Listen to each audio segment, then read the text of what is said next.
O Natal geralmente é uma época de alegria, de família reunida, né? Mas a história que a gente vai ver hoje é bem diferente. Ela transforma essa celebração num verdadeiro pesadelo. Vamos mergulhar nos detalhes de uma noite que virou uma tragédia nacional. Então imagina só a cena. É Covina, na Califórnia, a casa da família Ortega tá cheia de gente, cheia de risadas, é a festa tradicional de véspera de Natal deles. Tinha umas 25 pessoas ali, trocando presentes, celebrando, sabe? Aquele clima gostoso de feriado. Mal sabiam eles que o horror estava, literalmente, batendo na porta. Eram umas 11h30 da noite quando bateram na porta. Uma menina de 8 anos foi atender, toda animada, achando que era mais um convidado. E, de fato, era um homem vestido de Papai Noel. Só que esse não era um convidado bem-vindo. Era o ex-tio dela, Bruce Jeffrey Pardo. E foi com essa batida na porta que a noite de festa dos Ortegas se transformou num piscar de olhos, num verdadeiro massacre. Vamos entender agora os detalhes do que aconteceu. Para a gente contextualizar, esse evento ficou conhecido como o Massacre de Covina. Foi basicamente um ato de violência totalmente premeditado por um ex-marido ressentido, o Bruce Pardo, que decidiu atacar a ex-esposa e a família dela justo durante a celebração mais importante do ano para eles. A rapidez com que tudo aconteceu foi aterrorizante. Assim que a sobrinha dele abriu a porta, ele atirou nela. Em seguida, começou a disparar a esmo contra os outros convidados que tentavam desesperadamente fugir. Em questão de minutos, ele usou uma espécie de lança-chamas caseiro para botar fogo na casa, que explodiu numa bola de fogo. O que torna tudo ainda mais perturbador é a premeditação. O Pardo não apareceu lá só com uma arma. Não, ele foi preparado para uma guerra. Ele tinha 4 pistolas e, o mais chocante de tudo, um pacote enorme embrulhado para presente que, na verdade, escondia aquele lança-chamas improvisado. Isso, claro, leva a gente a uma pergunta óbvia. Quem é capaz de fazer uma coisa dessas? Então, vamos mudar um pouco o foco do o que aconteceu para quem era essa pessoa. Olha, à primeira vista, o perfil do Bruce Pardo não era o de um assassino em massa.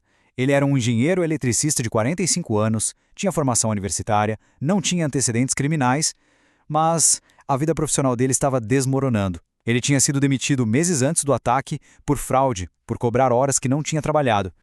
A vida profissional dele estava em colapso, sim, mas o verdadeiro gatilho para tudo isso parece ter sido o desmoronamento da vida pessoal, mais especificamente o casamento dele e o divórcio super amargo que veio depois.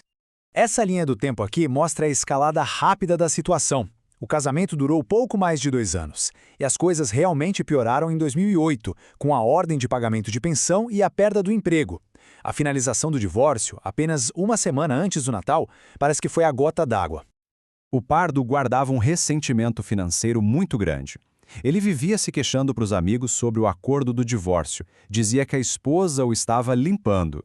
E olha que o tribunal até suspendeu os pagamentos da pensão porque ele perdeu o emprego. Mas ele ainda teve que pagar $10.000 para Sylvia.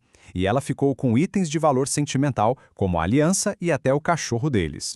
E o Pardo não planejou só o massacre, não. Ele planejou a fuga com o mesmo cuidado. Mas, como a gente vai ver agora, o próprio plano dele se voltou contra ele de uma forma trágica. O plano de fuga era complexo, bem pensado. A ideia era, depois do ataque, ele iria até o carro de fuga que ele já tinha preparado, pegaria um voo para o meio oeste dos Estados Unidos e de lá, talvez cruzasse a fronteira para o México. Ele já tinha até passagem de avião comprada e dinheiro preso no corpo. Mas aqui é que vem a reviravolta irônica. A mesma explosão que ele causou para destruir a família da ex-esposa acabou destruindo ele também. Ele sofreu queimaduras gravíssimas, de 3º grau, nos braços e nas pernas. Isso tornou o plano de fuga dele simplesmente impossível de executar. Com o plano de fuga arruinado e sentindo dores excruciantes por causa das queimaduras, o Pardo dirigiu até a casa do irmão, em Sylmar. E lá, nas primeiras horas da manhã de Natal, ele tirou a própria vida.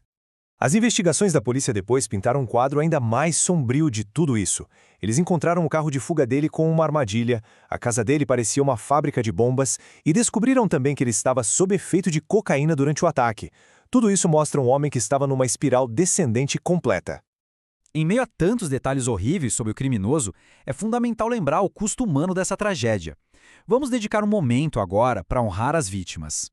9 pessoas morreram naquela noite. A ex-esposa de Pardo, Sylvia Ortega. Os pais dela, Joseph e Alicia. Os irmãos e cunhadas dela, Charles, Sherry, James, Teresa e Alicia. E o sobrinho dela, de apenas 17 anos, o Michael. 3 gerações de uma mesma família, aniquiladas numa noite que deveria ser de celebração. Os números são brutais, né? Além das 9 vidas perdidas, outras 3 pessoas ficaram feridas, incluindo aquela menina de 8 anos que atendeu a porta. O impacto na comunidade e nos sobreviventes é algo que a gente nem consegue medir. E essa análise toda deixa a gente com uma pergunta bem inquietante. A história do Bruce Pardo é um caso extremo de como um ressentimento pessoal pode explodir numa violência pública devastadora. E isso nos força a refletir. O que leva uma pessoa a cruzar essa linha, a transformar uma amargura privada numa tragédia pública que marca para sempre?